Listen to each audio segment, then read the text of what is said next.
નમસ્કાર દર્શક મિત્રો, સાબર આવાજ ન્યૂઝમાં આપનું સ્વાગત છે। મુંબઈમાં રાત્રે 1 વાગ્યાથી લઈને સવારના 7 વાગ્યા સુધી ધોધમાર વરસાદ પડેલ તેમજ નીચાણવાળા વિસ્તારોમાં પાણી ભરાયાના સમાચાર હાલ મળી રહ્યા છે। મુંબઈમાં ગઈકાલે રાત્રે 1 વાગ્યાથી લઈને સવારના 7 વાગ્યા સુધી ધોધમાર વરસાદ પડેલ છે।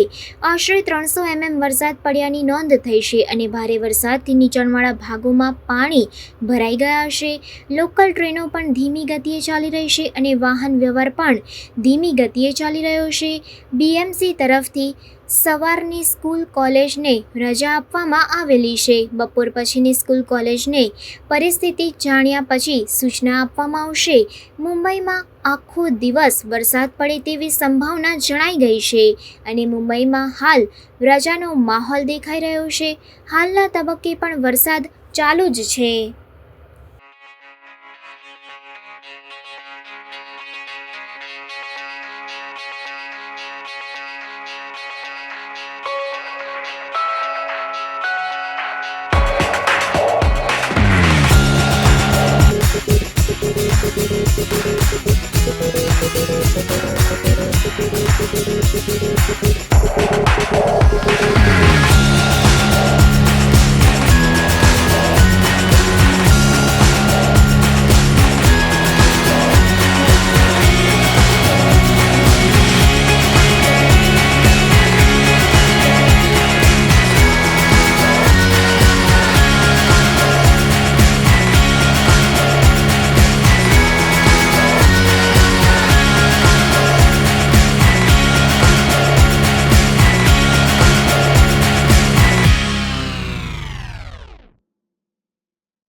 આવા ન્યૂઝ જોવા માટે સાબર આવાજ યુટ્યુબ ચેનલને સબસ્ક્રાઇબ કરો અને લાઇક કરો, જેથી હવે પછીના દરેક સમાચાર સબસ્ક્રાઇબ કરેલા હશે તેઓને નવા સમાચારની માહિતી મળી જશે।